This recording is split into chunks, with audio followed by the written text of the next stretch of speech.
ओम शांति। बारिश की रिमझिम ऊपर से आवाज़ कर रही है और उसके बीच में हम यहाँ पर बातें कर रहे हैं। कल ही वहाँ ऊपर आर्ट एंड कल्चर विंग का प्रोग्राम चल रहा था, तब मैंने वहाँ भी यही कहा कि भारतीय संस्कृति, भारतीय तत्वज्ञान और भारतीय ये जो कैलेंडर जो है वर्षा ऋतु आदि के बारे में जो जिस प्रकार से साइंटिफिक कारोबार उसके अंदर होता है, और उसी के कारण कभी कालिदास ने जो लिखा हुआ है मेघदूत में कि आषाढ़ से प्रथम दिवसे मेघमालिनी, मतलब यक्ष जो है अपनी यक्षिणी को मेघ द्वारा आपस आकाश में जो बादले जो है उसके द्वारा जो संदेश भेजता है, उसमें पहला ही शब्द है आषाढ़ मास के प्रथम दिवसे आकाश में जो मेघ है, इस मेघ के द्वारा तुमको संदेश भेजता हूँ। अब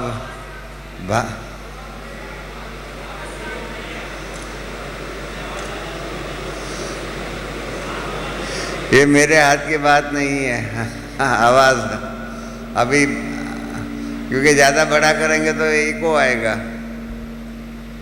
आप फिर भी यहाँ के भाई जाने से अभी आ रही है, अभी यहाँ पर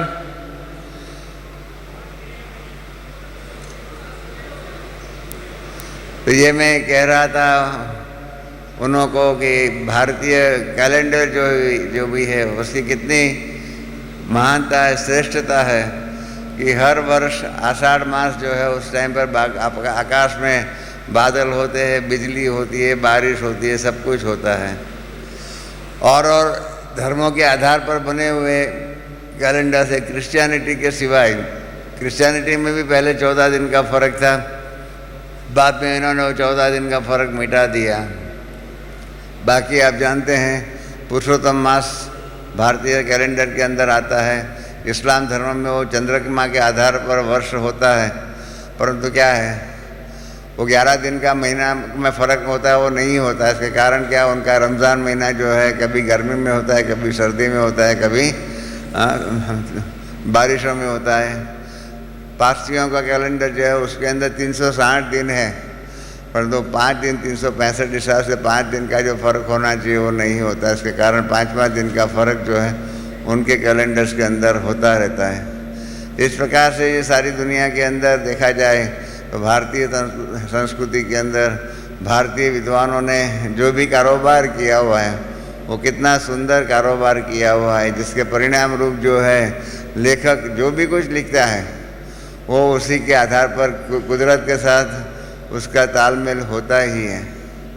तो ये भी एक भारतीय संस्कृति की महानता है और यही है, इसीलिए बाबा भी कहते हैं कि भारत जो है वो ही अविनाशी खंड है।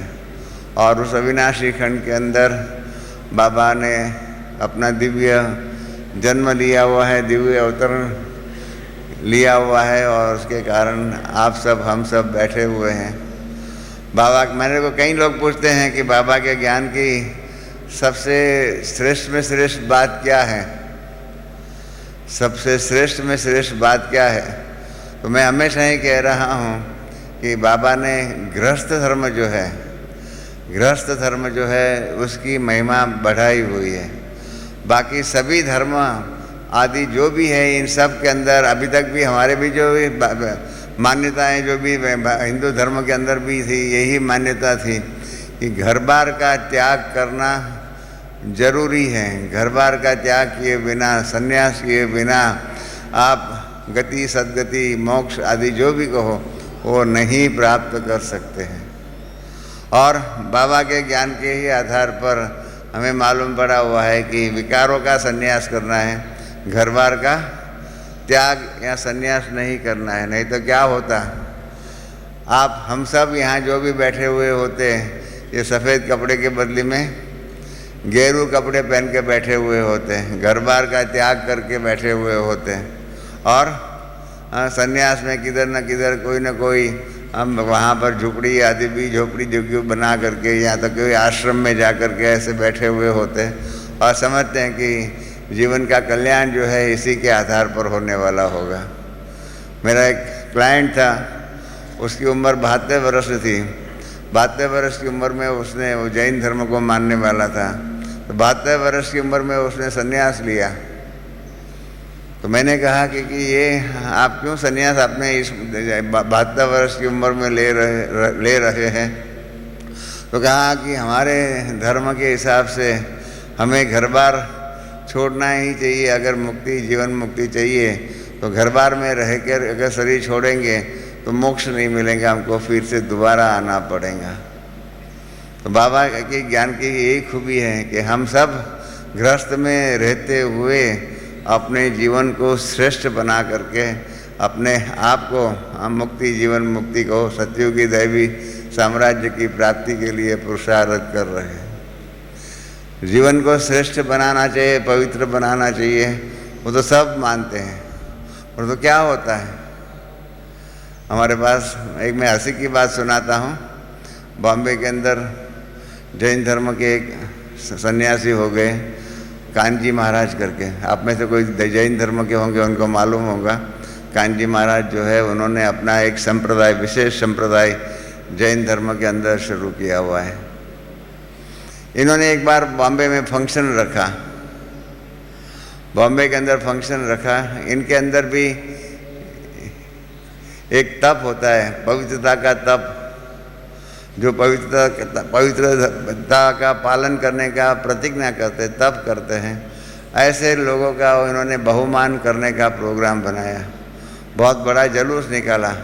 और जिन्होंने भी पवित्र रहने की प्रतिज्ञा की हुई थी, जिन्होंने भी पवित्र रहने की प्रतिज्ञा की हुई थी, उन सब का जुलूस निकाला हुआ था। वहाँ बॉम्बे के अंदर महाराष्ट्र के गवर्नर ने भी आकर के जो भी पवित्र रहने वाले, जो गृहस्थ जीवन में रहते हुए भी पवित्र रहने वाले, प्रतिज्ञा करने वाले जो भी युगल थे, उनकी उन्होंने खास सर्टिफिकेट दिया, कुछ बहुत कुछ किया।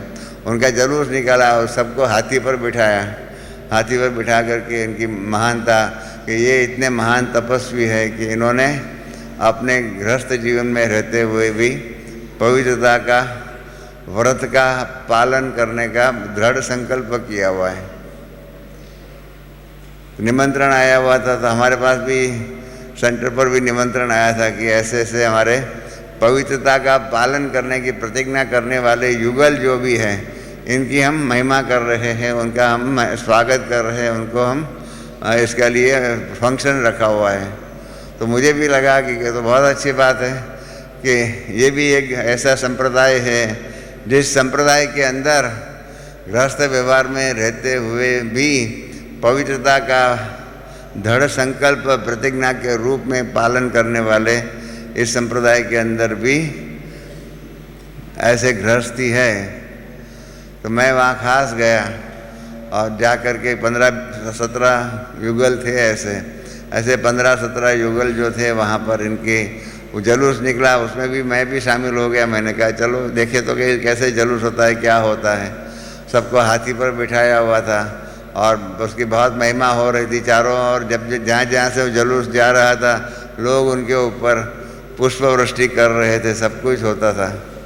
तो मैंने जो भी उनके संचालक भाई बहन थे, उन सब से पूछा कि ये जो भी है वो कितने कैसे हैं, उनका परिवार क्या है, क्या क्या है। तो मालूम पड़ा कि जो 16-17 युगल जो भी थे बैठे हुए जो थे, 16-17 युगल, वो 16-17 युगल जो है ना, वो सभी बुज़ुर्ग हो गए थे। सबकी उम्र 54 से ऊपर की थी, 54 के ऊपर की थी। और सभी जो 17-18 जो भी युगल थे, वो सभी या तो दादा दादी या तो नाना नानी बन गए थे। ऐसे दादा दादी या नाना नानी बनने के बाद 54 वर्ष की आयु पूरी करने के बाद पवित्रता की प्रतिज्ञा करने वाले ऐसे युगलों का बहुमान हो रहा था। तब मुझे लगा कि अगर हमारे यहाँ ब्रह्मा बाबा भी हमारे पास भी इस प्रकार से ऐसे युगलों का जुलूस निकाले तो क्या हो जाएगा? वो जुलूस में माउंट आबू से आबू तक खाली आप हम सब ही यहाँ बैठे हुए होंगे, उनका ही उसमें होगा। कितने हाथी, कितने घोड़े की, कितने की ज़रूरत पड़ जाएंगी। तो ये जो बाबा जो हम बच्चों के अंदर ये पवित्रता का दृढ़ संकल्प बिठा रहा है, वो कितनी महान चीज़ है। ब्रह्मा बाबा के सामने एक बार मैं बॉम्बे के बहुत एक प्रखर पंडित थे, ज्ञानेश्वरी गीता महाराष्ट्र में जो है ज्ञानेश्वरी गीता, उसके प्रखर पंडित थे। और महाराष्ट्र लेजिस्लेटिव काउंसिल जो है उसके वो चेयरमैन थे, मिस्टर वीएस पागे करके। उसका एक दामाद जो था, सन इन लॉ, वो मेरे साथ कॉलेज में पढ़ता था। उसके कारण हमारे उनके साथ परिचय हुआ और उसके बाद तो बाबा के ज्ञान के कारण अच्छा ही परिचय हुआ। और मिस्टर पागे को हमने 7 दिन का कोर्स भी कराया था। वो ब्रह्मा बाबा को मिलने के लिए आया, मैं उनको बुला लेके गया था। बाबा बॉम्बे में आए हुए थे। ब्रह्मा बाबा से मिलने के लिए जब गए तो बाबा ने उनको ज्ञान सुनाया। मैंने कहा बाबा ये जो ज्ञानेश्वरी गीता जो है उसके प्रखर पंडित हैं। तो उन्होंने, बाबा ने कहा अच्छी बात है, बहुत अच्छी बात है। फिर बाबा ने गीता का भगवान कौन है, गीता का ज्ञान क्या है, वो सारी बात सुना करके बाबा ने उनको कहा कि आपको मालूम है गीता में लिखा हुआ है काम क्रोध लोभ जो है वो नरक के द्वार हैं। तो इन्होंने कहा कि हाँ नरक के द्वार है, मैं जानता हूँ, मानता हूँ। फिर बाबा ने पूछा उनको आपकी आयु कितनी है। वो गीता के पंडित जो थे उन्होंने जवाब दिया कि मेरी आयु 56 वर्ष की है। बाबा ने कहा अच्छा, पवित्रता का पालन करते हो? क्योंकि आप जानते हैं कि काम क्रोध लोभ वो तो जो तीनों ही जो है नरक के द्वार, ऐसा गीता में लिखा हुआ है। कहा हाँ मैं पवित्रता का पालन करता हूँ।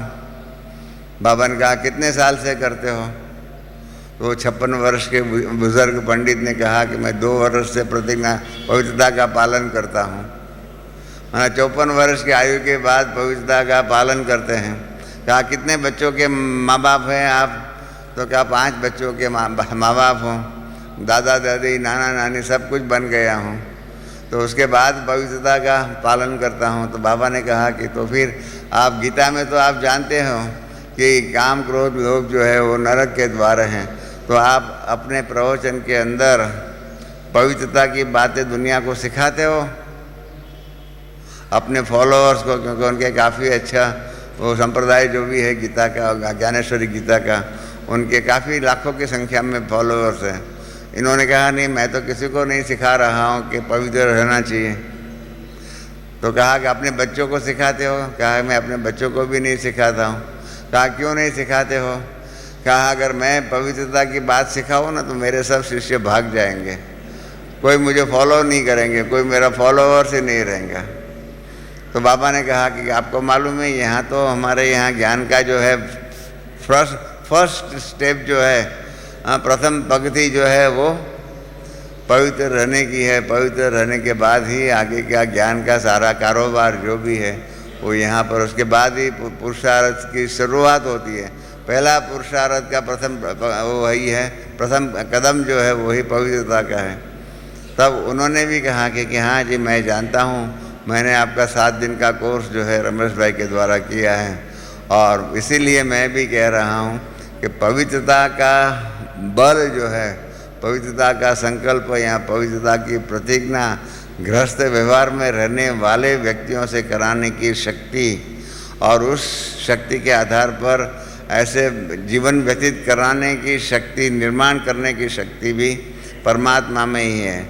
और इसलिए मैं मानता हूँ कि आपका ये कार्य आपका कार्य नहीं है परंतु परमात्मा का कार्य है। तो इस प्रकार से दुनिया के अंदर जिसको लोगों ने असंभव माना हुआ है, ऐसी असंभव स्थिति परिस्थिति जो भी कहो, इसका पालन करने वाले हम सब हैं। परंतु बात यह है कि ये तो फर्स्ट कदम है। मैं आपको एक दूसरी बात बताता हूँ। 69 की बात है।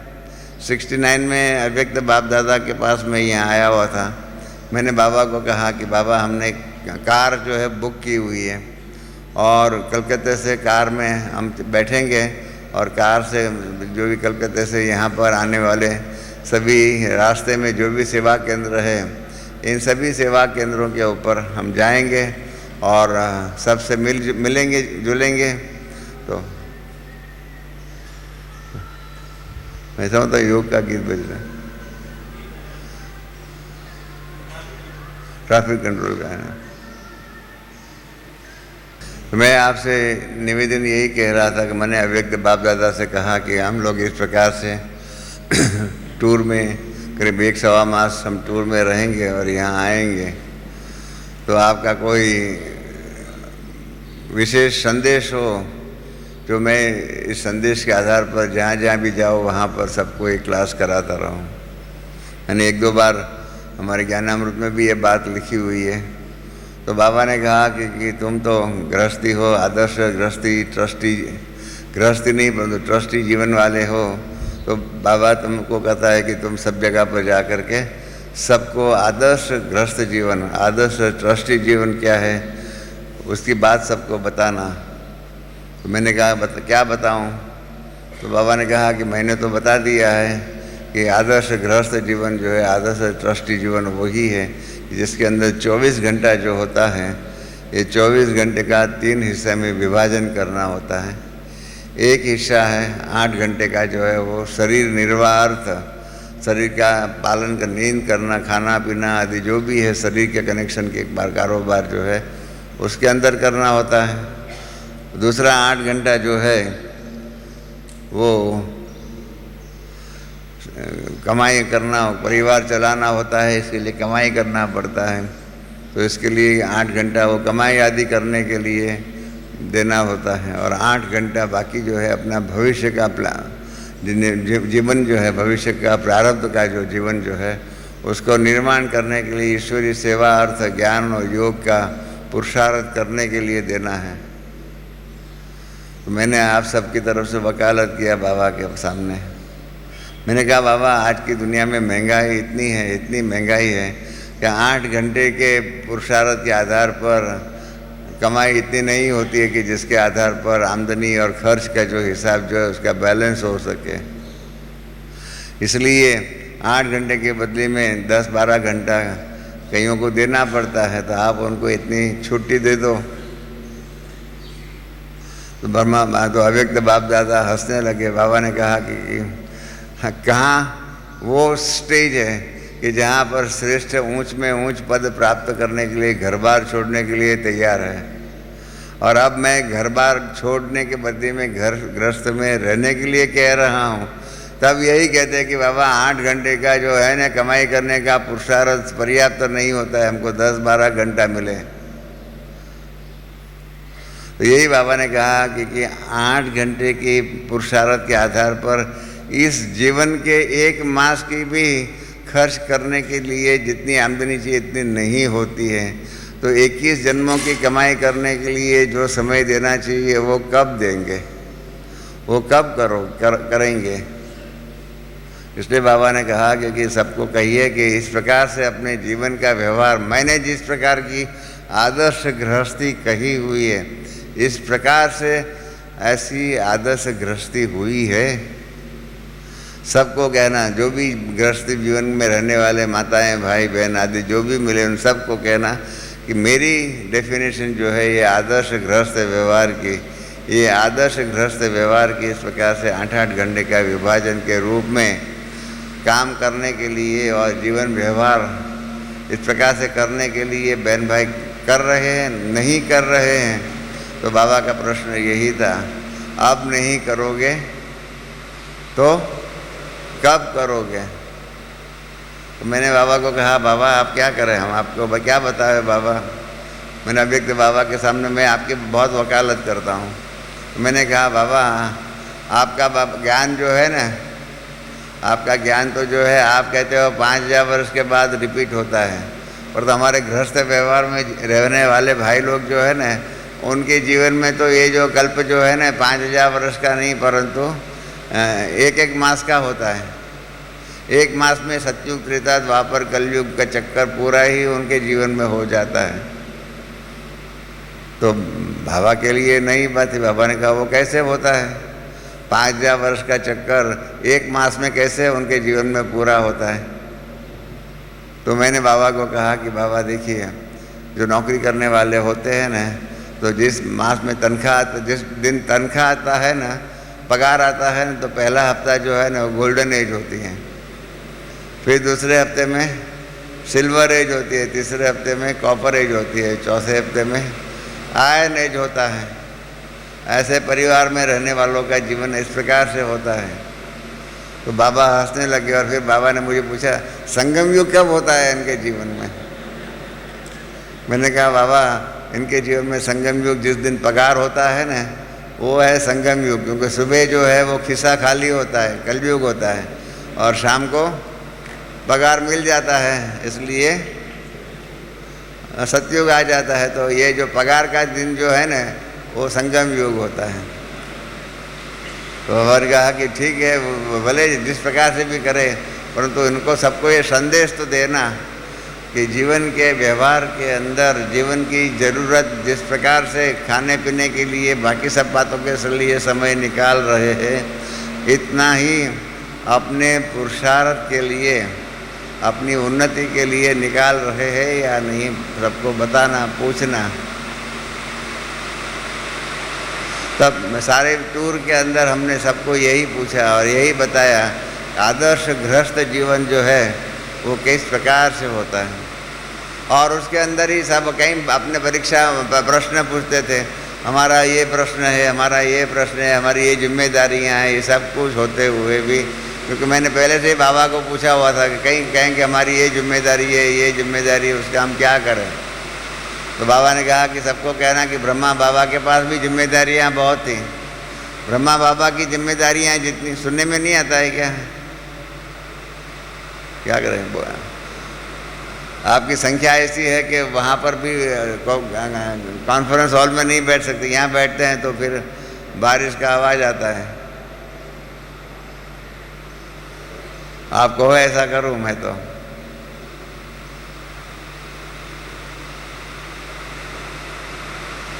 बारिश तो जरूरी भी है उस प्रकार से। तो मतलब बाबा ने यही कहा कि मैंने कहा बाबा 8 घंटे का जो ईश्वरीय सेवा का कारोबार जो है, अपना पुरुषार्थ जो योग आदि है, उसके लिए क्या करना चाहिए। तो बाबा ने 2 शब्दों के बाद कहा कि एक तो जो भी है, जो हमारी कहते हैं ना समेटने की शक्ति, गृहस्थ जीवन में रहने वाले जो है, इन सब को अपनी समेटने की शक्ति का तो उपयोग करना ही पड़ेगा, नहीं तो किस बात के लिए ये कार्य कर रहे हैं। इस प्रकार से कारोबार करना चाहिए। अपनी जीवन की दिनचर्या जो है, इस जीवन की दिनचर्या को साक्षी बन कर के उसकी जांच करें और विचार करें कि क्या ये बात जो मैं कर रहा हूँ, ये कार्य जो मैं कर रहा हूँ, जिसके लिए मैं खर्च कर रहा हूँ, आदि आदि जो भी कर रहा हूँ, ये मेरे पुरुषार्थ के, मेरी उन्नति के बारे में इतनी ज़रूरी है या नहीं, या मैं ऐसा जो कर रहा हूँ उसके कारण मैं नया हिसाब किताब तो नहीं बना रहा हूँ। इस प्रकार से समेटने की शक्ति का यथार्थ रूप में पुरुषार्थ करेंगे न, तो बाबा ने कहा कि जो भी इतनी दुनिया के अंदर बातें तो बहुत हैं, बाबा इसलिए ही कहते हैं कि इस दुनिया के अंदर आकर्षण करने वाली ये कई बातें सब कहते हैं, अरे ये तो हमारी जिम्मेदारी है, ये तो हमारी जिम्मेदारी है, सबको करना पड़ता है। बाबा ने क्या करना पड़ता है, ऐसी कोई बात नहीं है, कोई ऐसी मजबूरी नहीं है। अगर हम दृढ़ संकल्प के आधार पर उसको फेस करें, सामना करें, तो जीवन की ऐसी कोई मजबूरियाँ ऐसी नहीं है कि जो आपको अपने स्व उन्नति के रास्ते पर विघ्न रूप में आ जाए। मैंने अनुभव किया है कि जो भी ऐसे बहन भाई हैं जिन्होंने अपने पुरुषार्थ में तीव्रता लाने के लिए आने वाली परीक्षाएं जो है, इस परीक्षा को पार करने के लिए प्रयत्न किया हुआ होगा, तो उनको सबको बाबा मदद करते ही हैं। अभी भी आप सबने गीत सुना, हाँ, सब सौंप दो प्यारे प्रभु को। ऐसा प्रभु को सौंप देने की हिम्मत होनी चाहिए। अगर हम समझे कि हमने ही, हमारे में ही हिम्मत है, हमारे बिना ये कार्य नहीं होगा, ऐसा जो समझने वाले होंगे ना, उसके लिए पश्चिम के एक फिलोसोफर ने बहुत सुंदर एक बात लिखी हुई है। हम सब समझते हैं कि हमारे बिना हमारा परिवार नहीं चलेगा, हमारे बिना हमारी दुनिया नहीं चलेंगी, हमारे बिना हमको ये है, हमको ये काम है, 24 घंटा भी कम पड़ता है। ऐसे समझने वाले होंगे न, वो अंग्रेज कवि लेखक है, उसने कहा कि इन सब को जो ऐसा समझते हैं कि हमारे बिना हमारा परिवार हमारी दुनिया नहीं चलेंगी, उन सब को वहाँ पर इंग्लैंड के अंदर जो है ना, बिग बेन के पास वेस्टमिंस्टर एबे है, जहाँ पर इंग्लैंड के जो भी भूतपूर्व जो भी अनेक महानुभाव हो गए, इन सब की कब्र जो है ना वहाँ पर है। और उसमें ही शेक्सपियर है, इसमें भी बर्नार्ड शॉ है, इनके अंदर ही जितने भी इंग्लैंड के प्राइम मिनिस्टर आदि हो गए, आदि आदि सब वहाँ पर सोए हुए हैं। और वो लेखक ने लिखा हुआ है कि वहाँ जा कर के देखिए कि एक ज़माना ऐसा था कि ये सब जो है शरीरधारी थे और शरीरधारी जब थे तब समझते थे कि इनके ही आधार पर समाज चल रहा है। आज वो कब्र के अंदर सोए हुए तो भी समाज चल रहा है। जब समाज अभी भी चल रहा है तो ऐसा न हो कि एक दिन ऐसा आ जाए कि हम भी ऐसे कब्र दाखिल हो जाएंगे और हमारे बिना भी ये संसार चलने वाला ही है।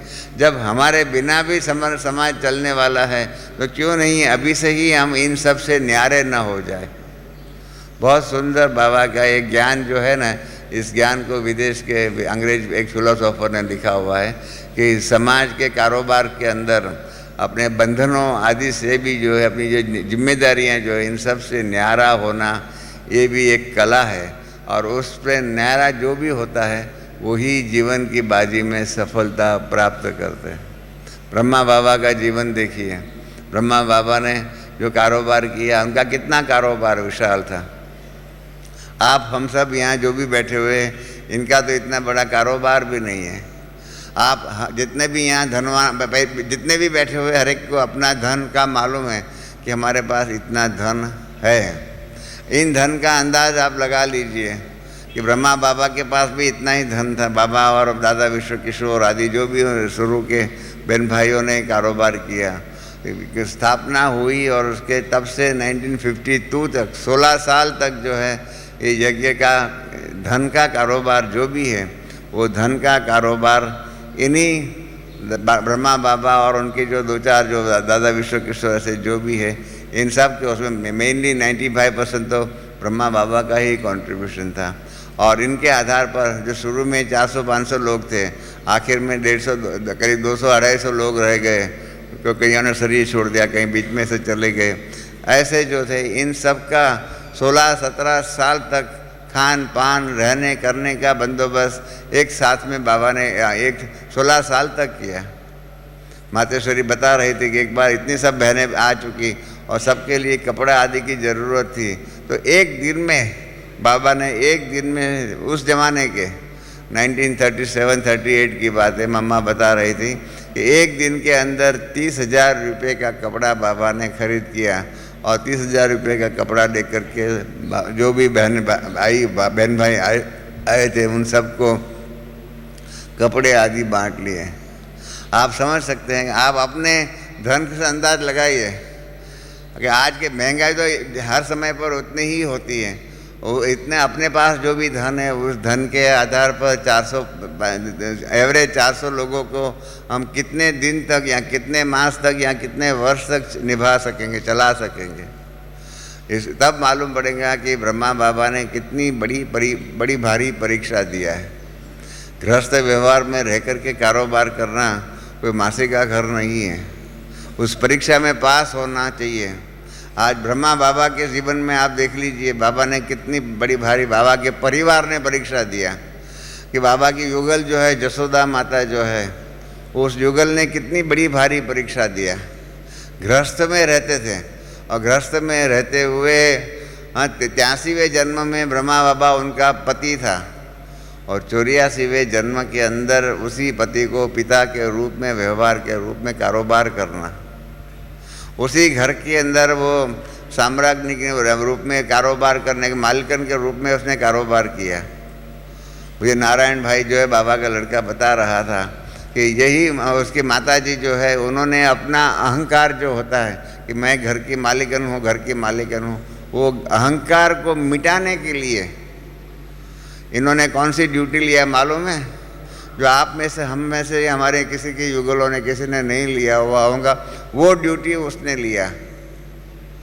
नारायण ने बताया कि उसने जो भी घर में जो भी है झाड़ू पोता लगाने का जो होता है ना, झाड़ू पोता लगाने की ड्यूटी, कल तक जो इस घर की वो मालकन थी, इस घर की वो नौकरानी बन कर के झाड़ू पोता लगाने की ड्यूटी उसने उठाई।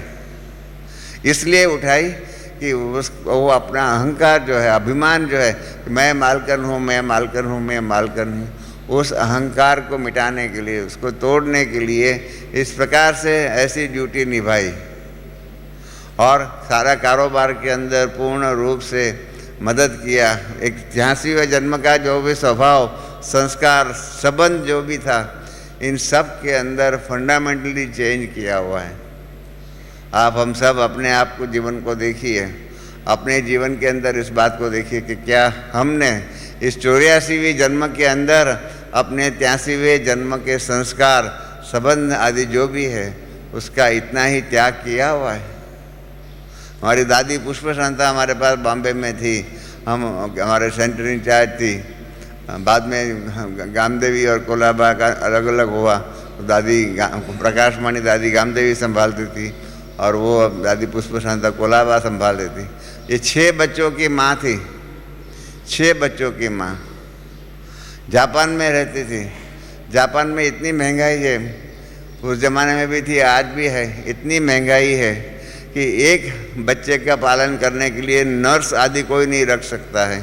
ये इनके पति इतना धनवान था, कमाई करने वाला था कि 6 बच्चों के पालन करने के लिए 6 आया या 6 नौकरानी रखी हुई थी। ऐसी धनवान परिवार की दादी पुष्प शांता जो है, जब बाबा का ज्ञान सुना तब उसने कहा कि नहीं, मैं तो छोड़ती हूँ, मैं छोड़ कर के बाबा के पास आती हूँ। 6 बच्चे जो भी है वो अपनी जिम्मेदारी के आधार पर अपना कारोबार कर लेंगे। जो आप कहते हैं ना, अभी गीत तो सुना, हम सब कहते हैं, सब सौंप दो प्यारे प्रभु को, जो होने वाला होगा होता रहेगा। परंतु क्या है, हम छोड़ने के लिए कहाँ तैयार होते हैं। अपने समझते हैं हमारे साथ में ही सब कुछ होगा, हमारे ही हाथ में ही हम पावर, सत्ता, शक्ति, सामर्थ्य आदि सब हम रखने की कोशिश करते हैं। दादी पुष्प शांता ने ये सब कुछ छोड़ दिया, छोड़ करके बाबा की बैठ करके बन गई और कहा जब जो भी है बाबा बैठा हुआ है, बाबा संभालेगा। और मैंने अनुभव किया हुआ है, मैं तो 6 बच्चों का अभ्यास मैंने किया हुआ है कि 6 बच्चों के माँ से जितनी पालना नहीं होती है, इनसे अच्छे में अच्छी श्री बाबा ने इन 6 बच्चों का बहुत ही अच्छे रिश्ते किया और अच्छे में अच्छे परिवारों के अंदर उसका शादी हुई, बड़े हुए, सब कुछ होता रहा।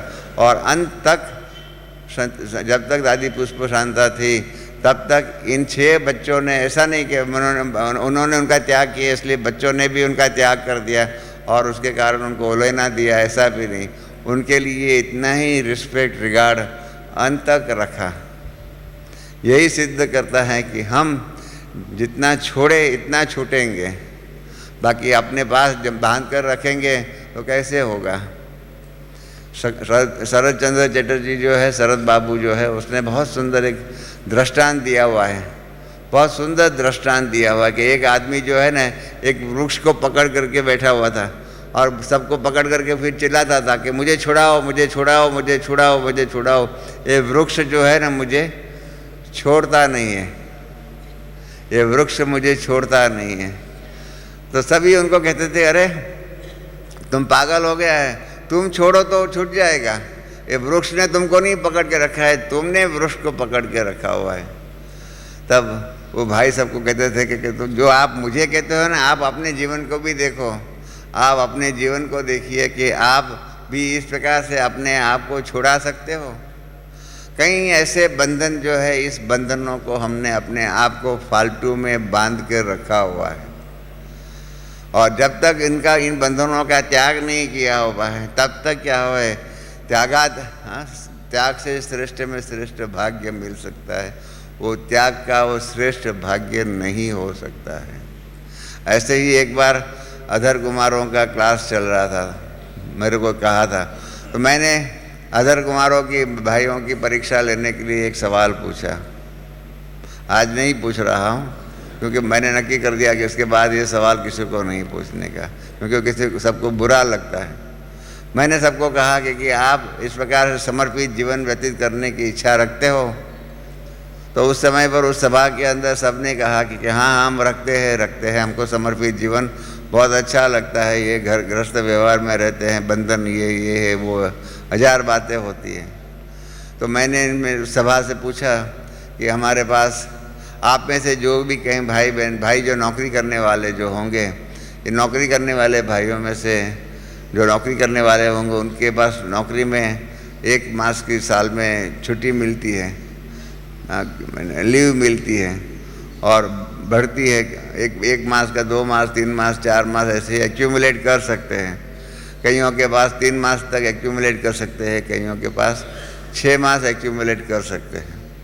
तो ऐसे मैंने पूछा कि जिन्होंने ऐसी लीव एक्यूमुलेट करके रखी हुई हो, हाथ खड़ा करें। उस वहाँ पर पूछा, यहाँ नहीं पूछ रहा हूँ। तो कईयों ने हाथ खड़ा किया कि हमारी 6-6 मास की लीव पड़ी हुई है, 6-6 मास की लीव। तब मैंने उनसे पूछा कि जब हम मधुबन से सर्कुलर भेजते हैं कि यहाँ पर सेवाधारी भाई बहनों की ज़रूरत है, तो आप छुट्टी लेकर के 1 मास के लिए, 1.5 मास के लिए, 2 मास के लिए, 3 मास के लिए छुट्टी लेकर के आकर के यहाँ सेवाधारी के रूप में, समर्पित रूप में यहाँ पर आकर के सेवा क्यों नहीं करते हो? बौद्ध धर्म के अंदर ऐसी छुट्टी है। बौद्ध धर्म में सन्यासी जो है ना, आप 15 दिन के लिए बन सकते हैं, 1 मास के लिए बन सकते हैं, 6 मास, 2 मास, थोड़े मास के लिए आप ऐसे सन्यासी बन सकते हैं। ऐसे हिनायान पंथ जो है बौद्ध धर्म का, उसमें ये छुट्टी है ही है। हमारे पास भी इस प्रकार से सेवाधारी के रूप में आपको जितना दिन की आपकी छुट्टी होगी, ऐसे छुट्टी लेकर के यहाँ आकर के समर्पित रूप में यहाँ पर सेवाधारी के रूप में कार्य कर सकते हैं। तो उस सभा के अंदर कईयों ने कहा, अरे रमेश भाई, हमने तो ये इसलिए रखा हुआ है कि हम कभी बीमार पड़ जाए तो क्या होगा, बीमार पड़ेंगे तो फिर इसके लिए रखा हुआ है, रिजर्व में रखा है, कोई हमारी जिम्मेदारियां आ जाएंगी, इसके लिए रखा हुआ है, आदि के लिए रखा हुआ है। तब मैंने उनको कहा कि अव्यक्त बाबा ने एक बार ये भी कहा हुआ है कि बच्चे, माया भी बहुत होशियार है। आपने अगर ऐसी समस्याओं के लिए, बीमारी आदि के कारण अगर छुट्टी रखी हुई होंगी ना, तो माया जरूर आएंगी, क्योंकि उनको मालूम है कि इन्होंने ये बात के लिए रखा हुआ है। आपने उसके लिए आने का रास्ता रखा हुआ है, और ऐसे जब रास्ते रखे हुए तो माया जरूर उस रास्ते से आकर के आपको उन्हीं बातों में, जिस बात के लिए आपने उनको लीव को आपने जमा रखी हुई है ना, उस लीव को ख़त्म करने के लिए वो माया आ जाएंगी। इसलिए आपको वास्तव में ऐसा संकल्प ही नहीं करना चाहिए कि ऐसी बीमारी आ जाएंगी तो, ऐसी समस्या आ जाएंगी तो क्या करें। ऐसा करने से आपने इनडायरेक्टली माया का आह्वान किया हुआ है। ऐसा नहीं करना चाहिए। बाबा ने भी कहा कि जब माया समझेंगी इनके पास कुछ है नहीं, न छुट्टी है नहीं, कुछ नहीं, और माया का हम आह्वान ही नहीं कर रहे, तो फिर माया कैसे आएंगी। इसलिए कभी कभी आप अपने जीवन के अंदर अंतर्मुखी बन कर के आप देखिए कि क्या हम ऐसी तो प्रवृत्ति नहीं करते जिस प्रवृत्ति के आधार पर हम माया को अपने आप ही अपने पास आने के लिए रास्ता खोल कर रखते हुए हैं। लोभ की परिभाषा बाबा ने बताई हुई, बहुत सुंदर परिभाषा बताई हुई कि जीवन के व्यतीत करने के लिए जितनी ज़रूरत है, इनसे ज़्यादा धन प्राप्त करके उसके लिए मेहनत करना, उसके लिए समय देना, ये जो है ना, ये भी एक प्रकार का लोभ है।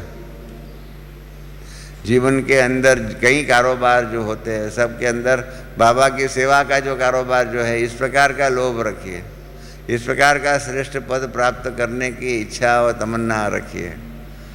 कहीं ऐसा न हो जाए कि हमारी तमन्ना ही रूप में रह जाए, और उसके आधार पर जो जीवन का श्रेष्ठ कारोबार करना चाहिए, जो पुरुषार्थ करना है, वो हम नहीं कर सके।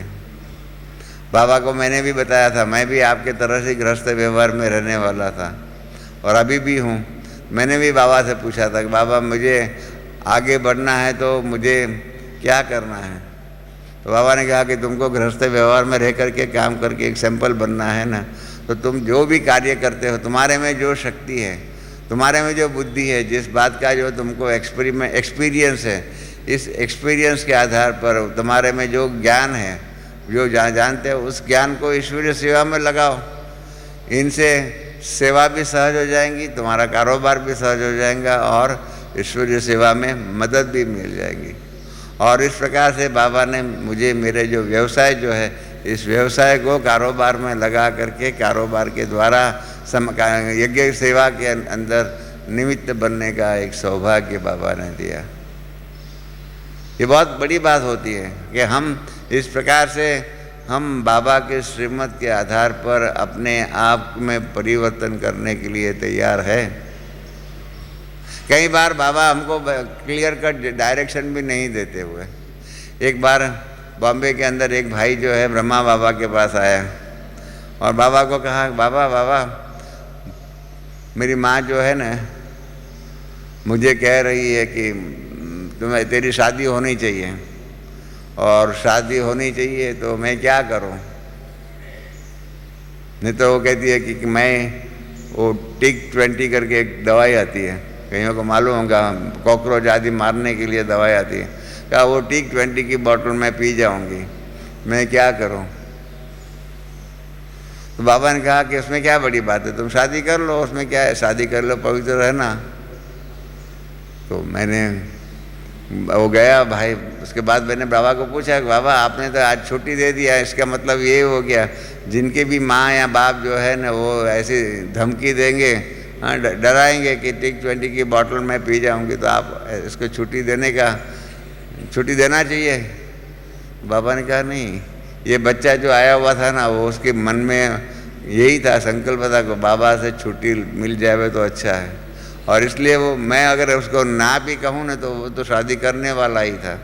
तो इसलिए ऐसा कौन बाप होगा जो खुद अपने बेटे को ऐसी डायरेक्शन दे करके, जिस डायरेक्शन का वो पालन नहीं करने वाला है, ऐसे ही डायरेक्शन दे करके उसको 100 गुनी सजा का निमित्त बनावे।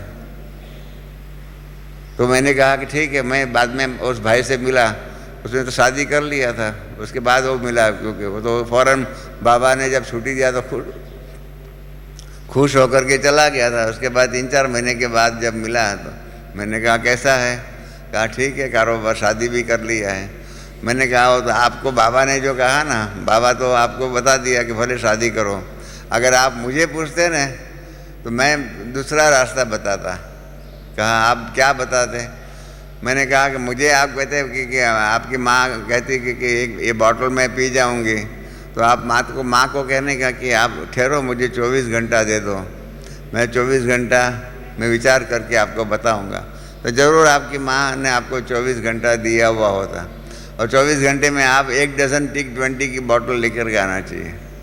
और माता को कहना चाहिए कि आप मुझे शादी करने को कहते हैं तो मैं शादी करने के पहले ये 1 डज़न बोतल जो है ना वो पी जाऊँगा। इस प्रकार से जो कहते हैं कांटा जो होता है ना, कांटे को निकालने के लिए कांटा ही यूज़ करना पड़ता है, कांटे से ही कांटा निकल सकता है। इस प्रकार से जैसे के साथ ऐसा व्यवहार करना चाहिए। आप ऐसा व्यवहार करते तो आपकी माता आपको फोर्स नहीं करती। शंकराचार्य का आप मिसाल देख लीजिए। शंकराचार्य आद्य गुरु शंकराचार्य, उसके माता ने भी उसको यही फोर्स किया कि बेटा मैं अकेली हूँ, तुम शादी कर लो, शादी कर लो। उसने युक्ति किया, मालूम है ना शंकराचार्य का, युक्ति किया उसने। वो नदी में खड़े थे, इतने में उसने युक्ति ऐसा किया कि एक मगरमच्छ जो है, क्रोकोडाइल जो है ना, उसको खींच करके लेके जा रहा है। तो उसने चिल्ला करके कहा कि माँ मुझे देखो, एक मगरमच्छ का क्रोकोडाइल जो है ना वो खींच करके लेके जा रहा है, मैं मर जाऊँगा, आप मुझे बचाओ। तो कहा कैसे तुमको मैं बचाऊँ? तो कहा तुम कहो ईश्वर को दे दिया, तुमको ईश्वर को दे दिया, भगवान को दे दिया, ऐसा संकल्प करो और मुझे भगवान के शरण में दे दो, तो ये मगरमच्छ मुझे छोड़ देगा। तो उसकी माँ ने कहा अच्छी बात है, मैं क्या संकल्प करती हूँ कि तुम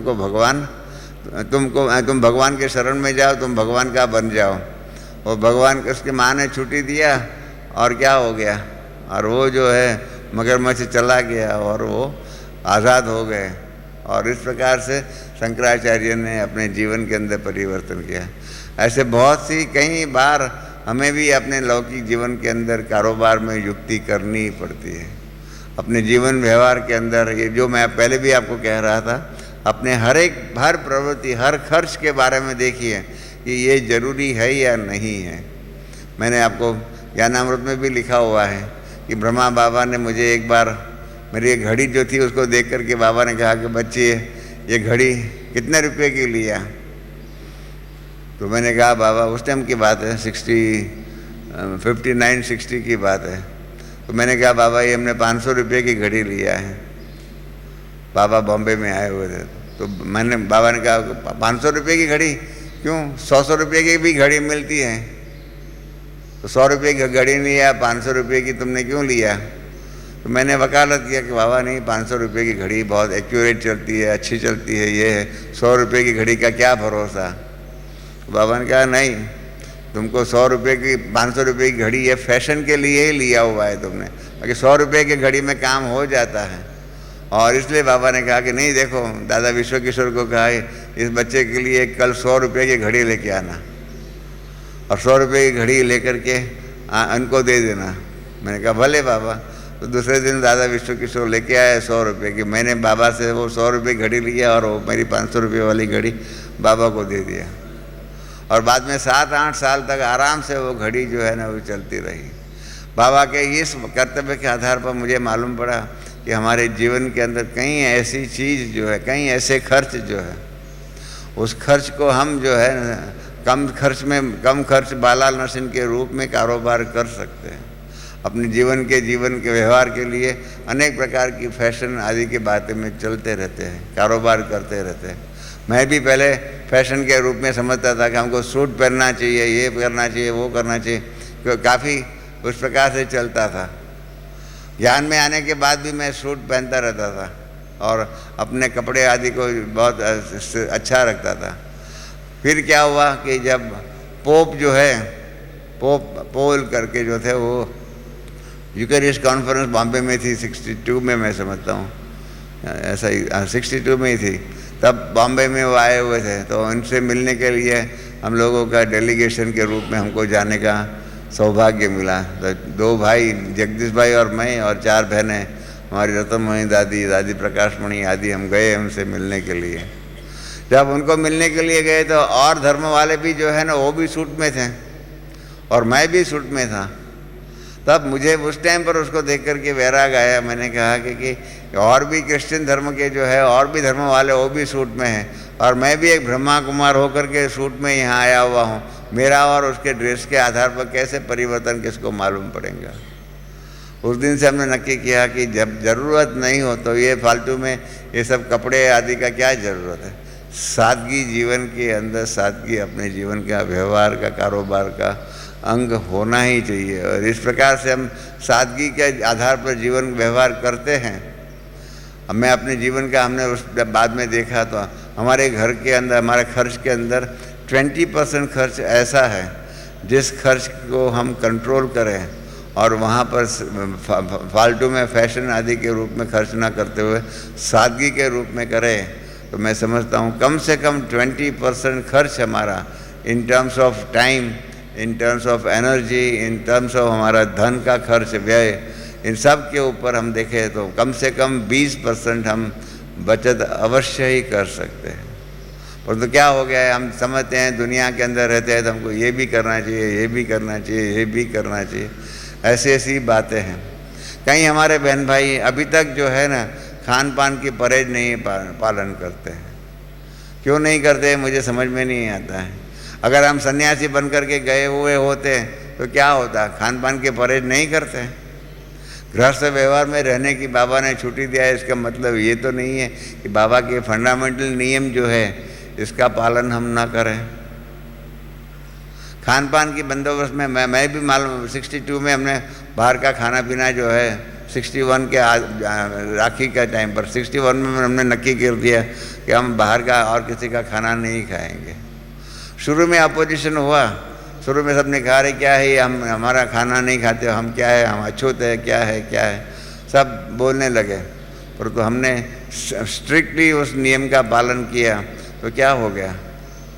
आज वही रिश्तेदार है, वही कारोबार है, वो सब कुछ हम करते हुए भी सबके साथ, परिवार के साथ अपनी जिम्मेदारियां आदि निभाते हुए भी, खान पान की परहेज आदि जो भी है हम पूर्ण रूप से उसको निभा सकते हैं, चाहे देश में चाहे विदेश में जाते हैं। तो ऐसी कोई बात नहीं है, गृहस्थ व्यवहार में रहते हुए भी ये नहीं कर सको। बाबा ने मुझे कहा था, बच्चे तुम जो है ना गृहस्थ जीवन के बहन भाइयों को बता सकते हो कि ये सारा कारोबार हो सकता है, कारण यही है। नहीं तो हमारे बच्चे जो है ना बहुत अच्छी वकालत करते हैं और हमारी बहनों को कहेंगे, अरे बहनें आप तो सेंटर पर रहते हैं, आपको क्या मालूम, हम तो दुनिया में रहते हैं। दुनिया में रहते हैं तो दुनिया में तो ऐसी बहुत सी परिस्थितियाँ आती है, उसका हमें पालन करना पड़ता है, आदि आदि कर करके उस प्रकार से अपने आप को बचा लेंगे। पर तो तुम बता सकते हो कि तुमने कैसे गृहस्थ व्यवहार में रह करके किया है। मैं अपने अनुभव के आधार पर कह सकता हूँ कि बाबा के जितने भी नियम जो है, जितना भी नियम आदि जो भी है, इन सब कारोबार के ऊपर करते हुए भी, कारोबार में रहते हुए भी, गृहस्थ व्यवहार में रहते हुए भी कारोबार कर सकते हैं। मैं भी जब आपके तरह ज्ञान में पहली बार आया, ज्ञान में शुरू में आया, तो मैंने रत्नमयी दादी बॉम्बे में थी, मैंने रत्नमयी दादी को कहा, दादी मैं तो बहुत बिज़ी हूँ, मैं इतना बिज़ी हूँ कि महीने में एक बार आऊँगा 1 घंटे के लिए, इतना मैं बिज़ी हूँ, इतना बिज़ी हूँ। तो फिर मैंने कहा कि रत्नमयी दादी ने कहा ठीक है, आपको जितना टाइम आना हो तो आइए। फिर क्या हुआ, मैं उस टाइम पर कॉलेज में प्रोफेसर था, तो मैं जब कॉलेज में प्रोफेसर था तो मेरा एक स्टूडेंट था विजयपद सिंगानिया करके, जो है सिंगानिया जो मैं तो जेके ग्रुप जो है उसका अभी सिंगानिया ग्रुप में बहुत बड़ा नामी ग्रामी है, बॉम्बे का वो शरीफ ऑफ बॉम्बे भी बना हुआ था, काफ़ी उनके इंडस्ट्रीज़ है, जेके ग्रुप का कमला टावर कानपुर में भी प्रसिद्ध है। तो मैं उसको ट्यूशन के लिए जा रहा था उनके घर में, तो मैं उसके घर में गया तो मैंने देखा कि उनके पास क्रिकेट का एक निमंत्रण था। उस टाइम पर कानपुर में क्रिकेट टेस्ट मैच होने वाली थी, वो कानपुर का क्रिकेट टेस्ट मैच होने वाली थी, उसके लिए उसको निमंत्रण था, उसके परिवार को उसके अंकल ने निमंत्रण भेजा था। तो मैंने उनसे पूछा कि आप जाएंगे कानपुर, तो कहा हाँ मैं जाऊँगा, उसमें क्या हो गया। तो मैंने कहा कि आपका कितना बिजनेस है, तो कहा कि हमारे 60 इंडस्ट्रीज, तो बड़ी बड़ी इंडस्ट्रीज है, बाकी सब छोटी छोटी बहुत ऐसे 100 से ऊपर हो जाती हैं। तो मुझे लगा कि 100 से ऊपर की इंडस्ट्रीज वाले जो भी है वो भी अपने जीवन के लिए जिस बात को ज़रूरत समझते हैं उसके लिए टाइम निकाल सकते हैं। तो मैंने उनसे पूछा कि आप कैसे करते हो, तो उसने कहा कि हम अच्छी तरह से करते हैं, हम जो जहाँ जिस व्यक्ति की ज़रूरत होती है उसको अपॉइंट कर लेते हैं, उसके द्वारा कारोबार करते हैं और हम फ्री ही रहते हैं और उस प्रकार से अपने जीवन की दिनचर्या को सेट करते हैं। तो मुझे लगा कि एक 60 इंडस्ट्री के मालिक जो है ना वो भी अपनी दिनचर्या ऐसे सेट कर सकता है, तो मैं तो एक छोटी सी ऑफिस को लेकर के बैठा हुआ हूँ और मैं अपने जीवन की दिनचर्या ऐसे सेट नहीं कर सकता हूँ जो मैं रोज़ बाबा का ज्ञान को सुन सकूँ, समझ सकूँ और बाबा के ज्ञान के आधार पर अपने जीवन बना सकूँ। और वो that was the turning point in my life. और मैंने भी नक्की कर दिया कि जीवन में फालतू बातें जो होती है, कितने फ्रेंड्स आदि, पहले हम समझते थे ये फ्रेंड्स आदि के साथ संबंध रखना ये ज़रूरी है, ये सब कारोबार करना ज़रूरी है। हमारा बहुत बड़ा विशाल फ्रेंड सर्कल था। एक हंसी की बात सुनाऊँ, हमारी जब शादी हुई थी तब 4000 लोग जो है उस फंक्शन के अंदर हमारे फ्रेंड्स और संबंधी सब आए हुए थे। इतना बड़ा विशाल परिवार था, फैमिली था, पहचान थे था, कितनी संस्थाओं के साथ कारोबार ये सब बातें थी। पर तो जब बाबा ये जो टर्निंग पॉइंट आया तब हमने नक्की किया कि ये सब जिसकी ज़रूरत है इनके साथ संबंध रखो, बाकी जो सतयुग में नहीं आने वाले, सतयुग की सेवा के कारोबार में नहीं आते, उनके साथ संबंध रख कर के क्या फ़ायदा। जो बाबा जो कहते हैं ना, कछुओं का मिसाल भी देते हैं, कछुआ जो कैसे अपने अंदर समेट लेता है, इस प्रकार से अगर हम समेटने का कारोबार करें तो कारोबार बहुत अच्छी रीत से चल सकता है। और मैंने भी वो समेटने की शक्ति का प्रयोग किया, परिणाम रूप क्या हो गया, आज हम 95% टाइम जो है ईश्वरीय सेवा में दे रहे हैं, 95%, इनसे भी अधिक।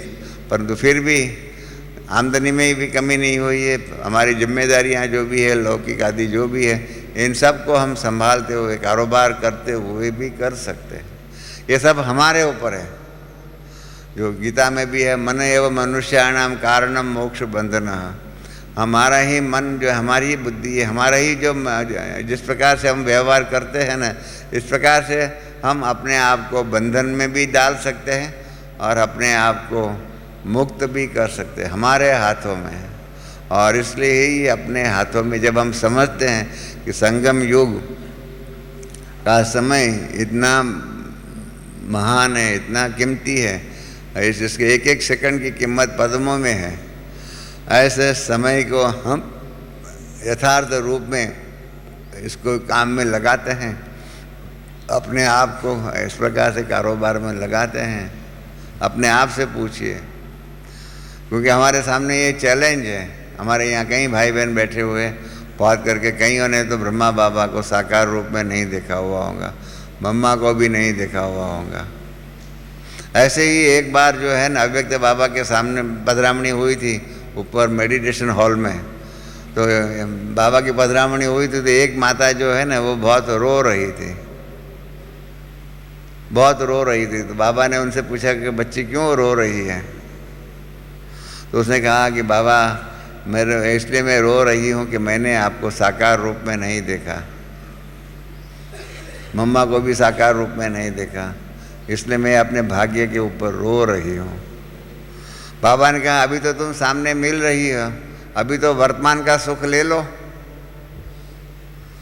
बहुत सुंदर एक बाबा ने शब्द यूज़ किया उस माता को कि भूतकाल की बातों के आधार पर वर्तमान को दुखी क्यों करती हो?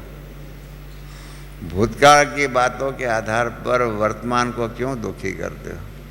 हम यहाँ जितने भी बैठे हुए हैं, बहुत करके सभी बहन भाई जो है भूतकाल की बातों को भूल नहीं सकते हैं, और वर्तमान नहीं भूल सकते। उसके कारण वर्तमान का जो अतीन्द्रिय सुख, अतीन्द्रिय आनंद आदि, जो भी खुशी आदि जो लेना है ना, वो नहीं ले पाते। कारण यही है, हम भूतकाल को भूल नहीं सकते हैं।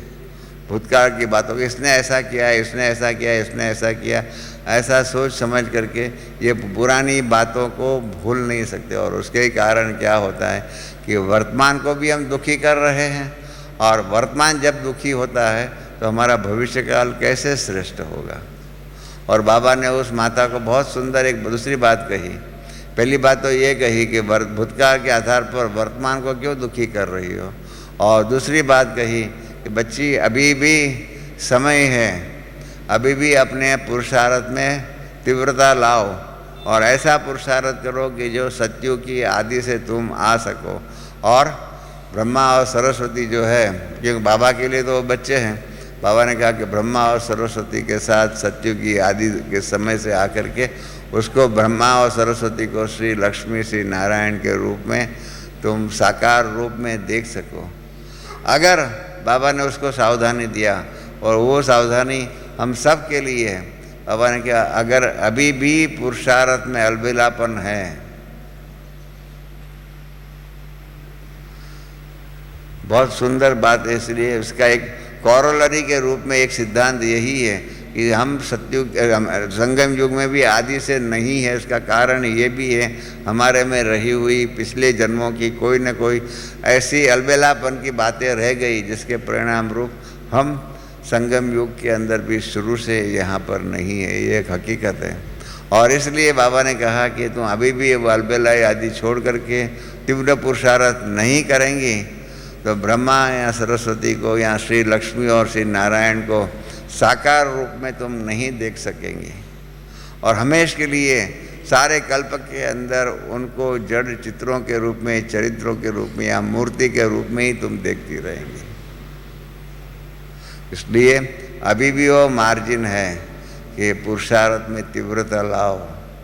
हमको गृहस्थ व्यवहार में करने के लिए बाबा ने छुट्टी दिया हुआ है। उसका मतलब ये नहीं है कि we take liberty with this knowledge, we should not take liberty with the principles and practices of this knowledge. और जिस प्रकार का दैवी जीवन बनाने के लिए बाबा ने श्रीमत दी हुई है समय प्रति समय, उसके आधार पर अपना जीवन को श्रेष्ठ नहीं बनाएंगे तो प्लीज़ रिमेंबर, ये गोल्डन अपॉर्चुनिटी जो है वो फिर दोबारा नहीं आएंगी। बाबा सबको, मेरा ये दृढ़ संकल्प है, दृढ़ मानना है, बाबा सबको आगे बढ़ने के लिए समान अपॉर्चुनिटी सबको देता है। वो कहीं ऐसे विरले ही है जो उस अपॉर्चुनिटी जो मिलती है उसको स्वीकार कर लेते हैं और उसके आधार पर आगे बढ़ने का पुरुषार्थ कर रहे हैं। और कहीं बाकी तो गफलत में आकर के ठीक है अभी देखेंगे, आगे करेंगे, देखा जाएगा आदि बातों के कारण आई हुई अपॉर्चुनिटीज़ जो भी हैं उनको छोड़ देते हैं। आप हर एक अपने जीवन को अब देखना, आपको आगे बढ़ने के लिए अनेक बार बाबा ने अच्छी अपॉर्चुनिटीज़ दी हुई होंगी। हम उस टाइम पर उस अपॉर्चुनिटी को छोड़ देते हैं और परिणाम रूप क्या होता है कि वो चली जाती है। और ये ज्ञान का एक सिद्धांत है, फंडामेंटल सिद्धांत है कि golden opportunities do not repeat. एक बार जो आपको तक मिलती है अगर उसको छोड़ दिया तो दोबारा वो तक नहीं मिलेंगी। हमारे हाथों में है हमारा भविष्य बनाने का। और उसमें क्या होता है, 95% बहने भाई क्या करते हैं, अपनी कमजोरियां जो है ना उसकी वकालत करते हैं कि ऐसा क्या करें, ये तो हमारी रिस्पॉन्सिबिलिटी, हमारा संस्कार ऐसा है, हमारी मजबूरी ऐसी है। इस प्रकार से कर के अपनी वकालत करते हैं अपनी कमजोरियों का। और फिलॉसफी और साइकोलॉजी में एक सिद्धांत है कि जिस कमजोरियों का आपने वकील बन करके वकालत किया कि ऐसा तो होगा, हम क्या करें, हमारी ये मजबूरी है, हमारी ये लाचारी है, ऐसी बातों करके वो आपने वो कमजोरियों को चला लिया। साइकोलॉजी में है कि if you defend your weaknesses you will never be able to conquer it. ये एक साइकोलॉजी का सिद्धांत है कि जिन कमजोरियों को आप वकालत किया उस कमजोरियों के ऊपर आप कभी भी जीत नहीं पा सकेंगे। वही कमजोरियाँ आपके जीवन के रास्ते में विघ्न रूप बनती रहेंगी। और इसलिए हमारे सामने अनेक प्रकार की चुनौती आती है, कमजोरियाँ आती है, हमारे स्वभाव संस्कार आदि की बातों के बारे में हम औरों को देखते हैं, इन सब को देखते हैं। इसके कारण क्या होता है कि हम अपने पुरुषार्थ में तीव्रता नहीं ला सकते हैं। औरों को देखने के कारण ही हम समझते हैं ऐसा होगा, इन्होंने ऐसा किया, इन्होंने ऐसा किया, सेंटर पर ऐसा हुआ, बहन जी ने ऐसा किया। इस प्रकार से ऐसी छोटी छोटी बातें, इतनी छोटी छोटी बातें होती है ना कि इन छोटी छोटी बातों के आधार पर हम अपने जीवन का रास्ता जो है ना मोड़ लेते हैं। आपके जैसे ही हमारे दैवी परिवार के अंदर एक भाई था, उसने मुझे कहा हुआ है कि रमेश भाई मेरी ये बात सबको बताना। राम करके एक भाई था, राम और लक्ष्मी, उनकी युगल का नाम लक्ष्मी था। और दादी चंद्रमणि जो है उसकी बड़ी बहन होती थी। और जब दादी चंद्रमणि का परिवार यहाँ यज्ञ में आया ना तो उस टाइम पर राम और लक्ष्मी जो है ना वो भी यहाँ यज्ञ में आ गए। और यहाँ पर बाबा ने उनको ड्यूटी दिया हुआ था PRO की, पब्लिक रिलेशन ऑफिसर, अर्थात कराची में जाकर के सभी बड़े बड़े आदि जो भी VIPs जो है उनकी वो सेवा करते थे। और फिर वो छोड़ करके चले गए और यज्ञ छोड़ करके भी चले गए और वहाँ स्पेन में जिब्राल्टर के पास वहाँ जा कर के रहे। और बाबा जब बॉम्बे में बीकन्स में आकर के रहे तब वो भी बॉम्बे में आए और बॉम्बे में रहे। और तब बाबा ने परिचय कराया कि ये राम बच्चा है, ब्रह्मा बाबा ने परिचय कराया। तब मैंने राम भाई को पूछा कि आप क्या करते थे, आपकी क्या ड्यूटी थी यज्ञ में जिसको छोड़ करके आप गए। तो कहा मेरी ड्यूटी थी, मैं PRO था, पब्लिक रिलेशन ऑफिसर, और मैं VIP लोगों आदि जो भी है उनसे मिलता था, उनकी सेवा करता था और सबको हमारे ओम मंडली का कारोबार क्या है वो आदि बताता था। और फिर उसको छोड़ करके मैं चला गया। मैंने कहा कौन सी ऐसी बात बन गई, ऐसी कौन सी बड़ी बात बनी हुई होंगी जिसके कारण आप यज्ञ छोड़ करके चला गए और आपको इतनी इम्पोर्टेंट ड्यूटी मिली हुई थी PRO की, उसको छोड़ करके आप गए। तो इन्होंने हंसी में कहा कि रमेश भाई, उसने अपने जेब से रुमाल निकाला ऐसा रुमाल का किस्सा रुमाल का है मेरे जीवन में। ये रुमाल का किस्सा उनके जीवन में बन गया। उसने कहा कि मैं जब सेवा पर जाता था तो मेरे पास मैं रेशमी रुमाल रखता था, रेशमी रुमाल। तब मेरे पास रुमाल जो थे वो क्या होता है आप सबको मालूम है, रुमाल किसी जेब से निकल जाता है, इधर उधर चला जाता है। सबसे ज़्यादा में ज़्यादा गंवाने का कारोबार रुमाल का ही होता है, हम गंवा देते हैं इधर उधर। तो कहा कि मेरा रेशमी रुमाल ख़त्म हो गए। जब रेशमी रुमाल ख़त्म हो गए तो हमारे जो स्टोर इंचार्ज बहन थी ने, मैं उसके पास गया। जब उसके पास गया मैंने कहा कि मुझे 6 रेशमी रुमाल दे दो। बहन ने कहा कि हमारे पास तो रेशमी रुमाल नहीं है, हमारे पास तो ये कॉटन के रुमाल हैं। तो उसने कहा कि नहीं, आप 6 रेशमी रुमाल मंगा करके रखना, कल मुझे दे देना। तो उसने कहा कि वो बहन जो स्टोर के ऊपर इंचार्ज थी उसने कहा कि आप बाबा से पूछ लेना, मम्मा से पूछ लो। मम्मा अगर कहे मम्मा मुझे इंस्ट्रक्शन देंगी तो मैं 6 बाज़ार से रुमाल ख़रीद करके आपको दे दूँगी। वो भाई मम्मा के पास गए, मम्मा को कहा कि मम्मा हमको रेशमी रुमाल चाहिए। मम्मा ने कहा क्यों? कहा मैं वीआईपी की सेवा कर रहा हूँ ना, वीआईपी के सामने जाता हूँ और उस टाइम पर पसीना होता है, तो पहुँचने के लिए मैं क्या कॉटन रुमाल का पसीना कैसे पूछूंगा, कितना ख़राब लगेगा। और आज तक मैंने ज़िंदगी में कभी भी कॉटन हैंडकरचिप कभी यूज़ नहीं किया। मैं हमेशा ही रेशमी रुमाल ही यूज़ करता हूँ, तो मुझे तो रेशमी रुमाल ही चाहिए। मम्मा ने कहा कि नहीं, ये तो अभी तो ये तुम्हारा समर्पित जीवन है, समर्पित जीवन में तो जो यज्ञ से जो भी मिलेगा उसको स्वीकार करना चाहिए। इसलिए आपको कहो कॉटन रुमाल मिल जाएंगे, रेशमी रुमाल नहीं मिलेगा। तो उसने कहा ठीक है मैं सोचूंगा, और जा कर के सो गया अपने बिस्तर में कि ये क्या है, आज तो मुझे रेशमी रुमाल नहीं मिलता है, कल दूसरी चीज़ नहीं मिलती, परसों तीसरी चीज़ नहीं मिलेगी। मेरा इस यज्ञ में या संस्था में क्या मान है, क्या सम्मान है, क्या मेरी पोजीशन है, एक मुझे रेशमी रुमाल भी नहीं मिलता है। ऐसा आप जानते हैं माया के आधार पर संकल्प विकल्प, हम सब ऐसे संकल्प विकल्प के बहुत अनुभवी हैं। इनसे भी ज़्यादा संकल्प विकल्प हमारे जीवन में आते हैं। तो उसने तो सोचा, सारी रात सोचता रहा, नींद भी नहीं आई। सुबह उठ करके उसको लगा कि अभी ये यज्ञ में क्या रह करके फ़ायदा, जहाँ रेशमी रुमाल भी नहीं मिलता है वहाँ हम क्या आगे बढ़कर रह के क्या फ़ायदा।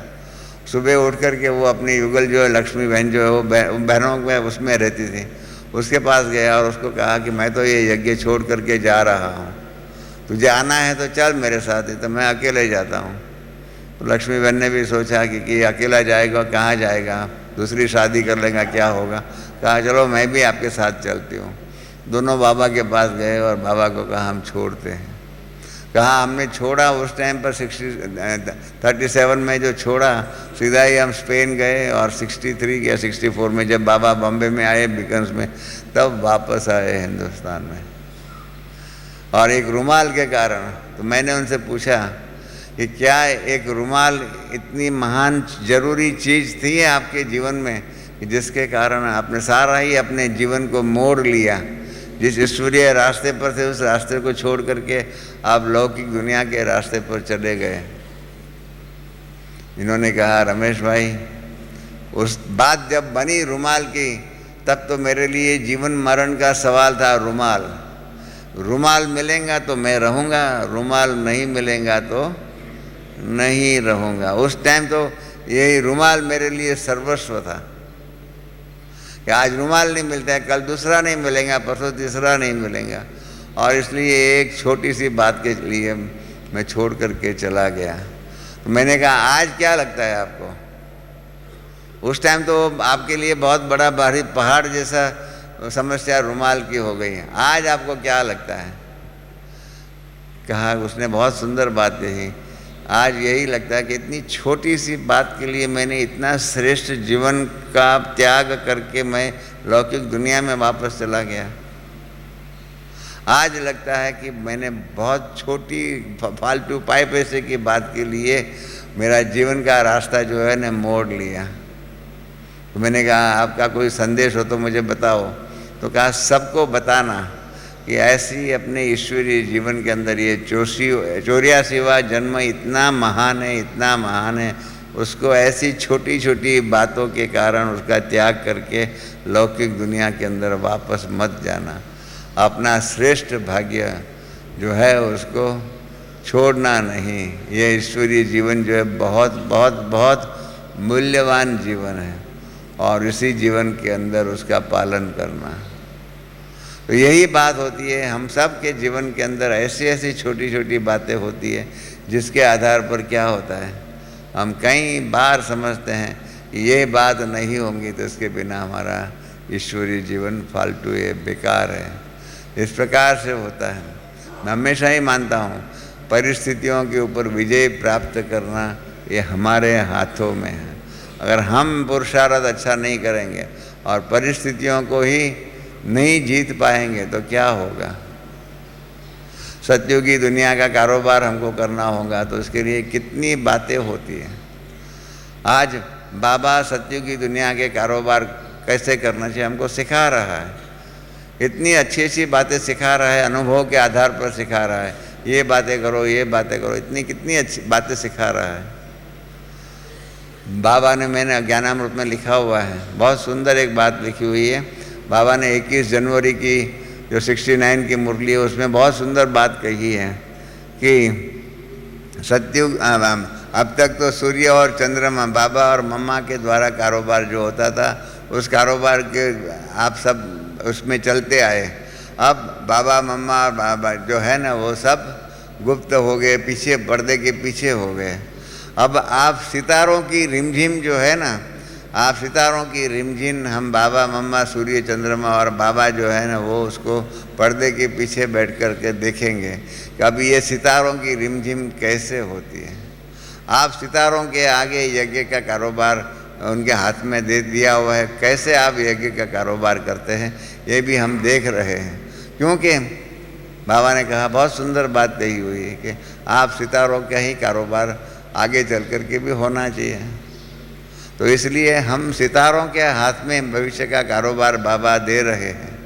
हम सितारों की रिमझिम जो है आज सारी दुनिया देखना चाहती है और जितना सुंदर हीरो पाठधारी बनने का हम पुरुषार्थ करें, जितना श्रेष्ठ पद हमको चाहिए इतना श्रेष्ठ पद बाबा हमको देने लिए तैयार है। सिर्फ एक बात की ज़रूरत है, हमें उसके लिए लायक बनना चाहिए। अगर हम लायक बनते हैं तो बाबा हमको श्रेष्ठ में श्रेष्ठ जिम्मेदारियां देने के लिए तैयार है। सबके जीवन में देखिए, हर एक के जीवन में देखिए, बाबा श्रेष्ठ पद प्राप्त कराने के लिए जिम्मेदारियां देने के लिए तैयार है। इतना यज्ञ का कारोबार बाबा ने बढ़ाया हुआ है, इतना बढ़ाया हुआ है, इतना है, सो मैनी, इतनी ईश्वरीय सेवा की अपॉर्चुनिटीज़ हैं। सिर्फ ऐसी बात नहीं है कोई धन से करे, ऐसा नहीं है, मन से भी कर सकते हैं, सेवा के रूप में योग के द्वारा कर सकते हैं। ऐसे अनेक प्रकार के चांसेस हमारे पास हैं। सेवा के इतने चांसेस है अपने श्रेष्ठ भाग्य बनाने के लिए।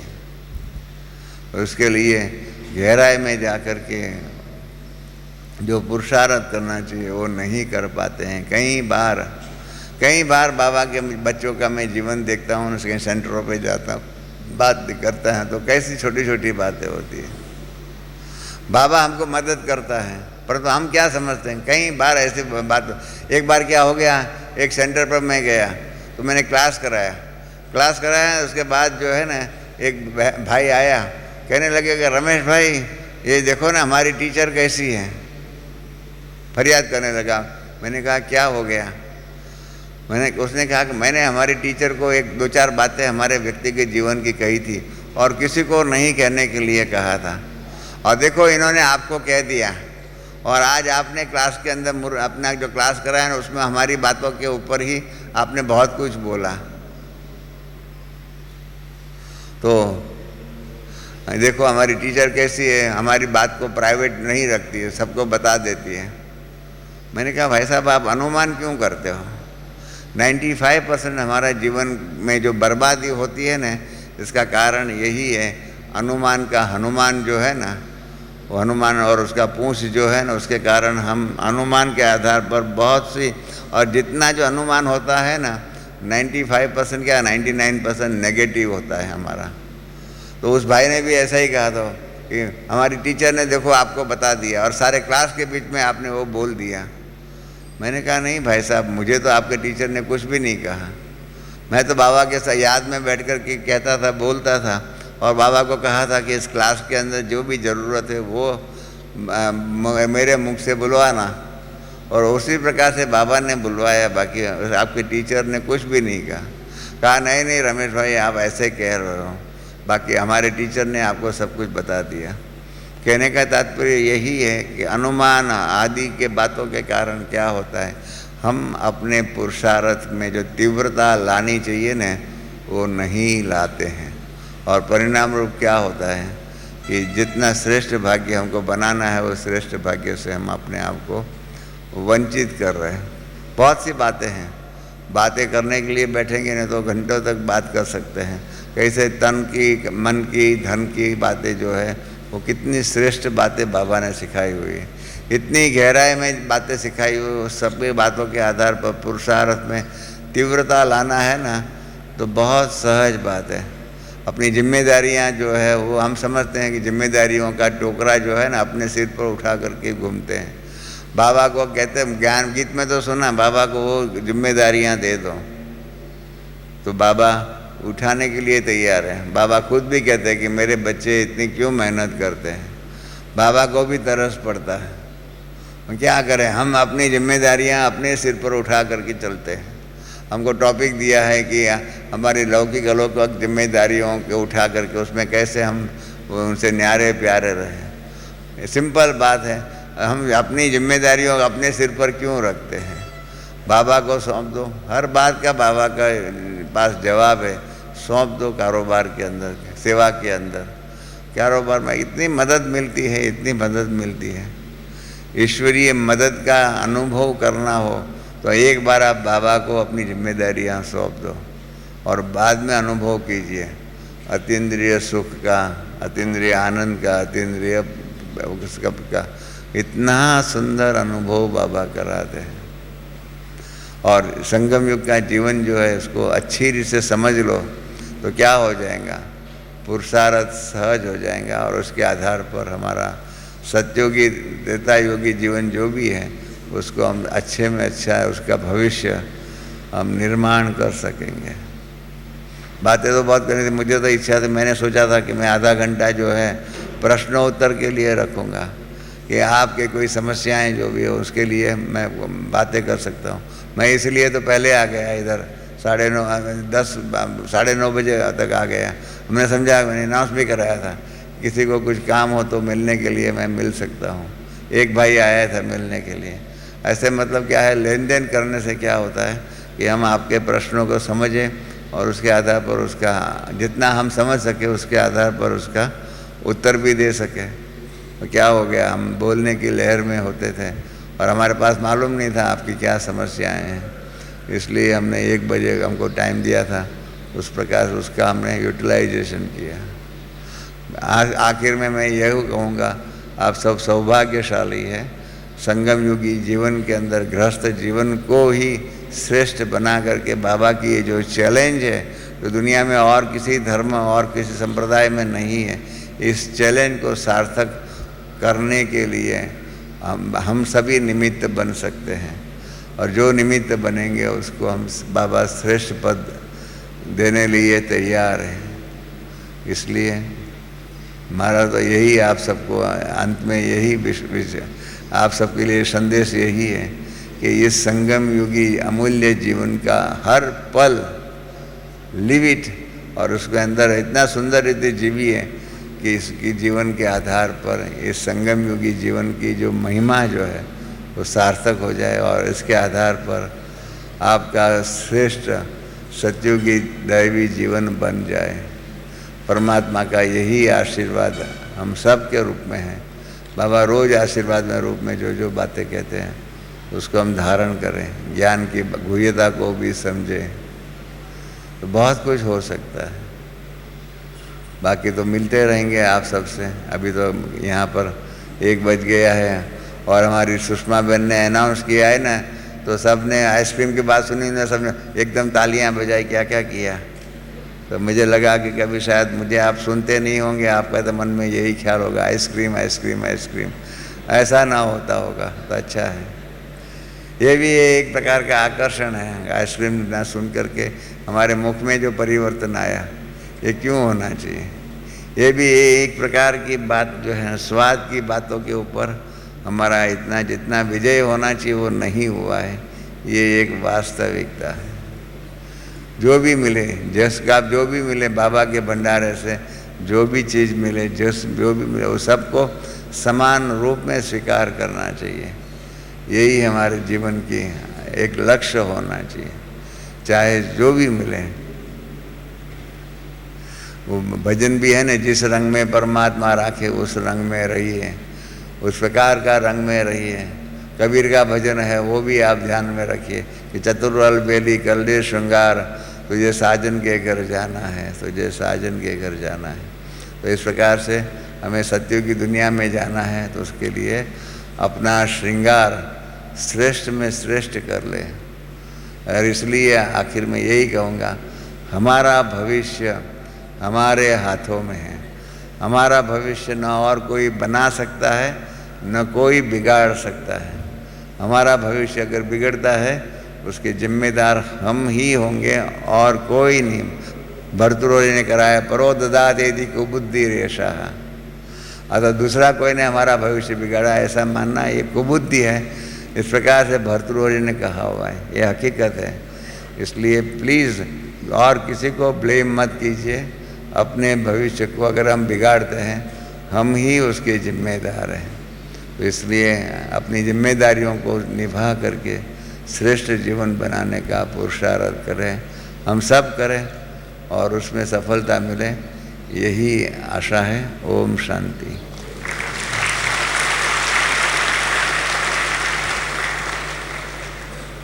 दो मिनट बाबा की याद में बैठ करके समाप्त करेंगे।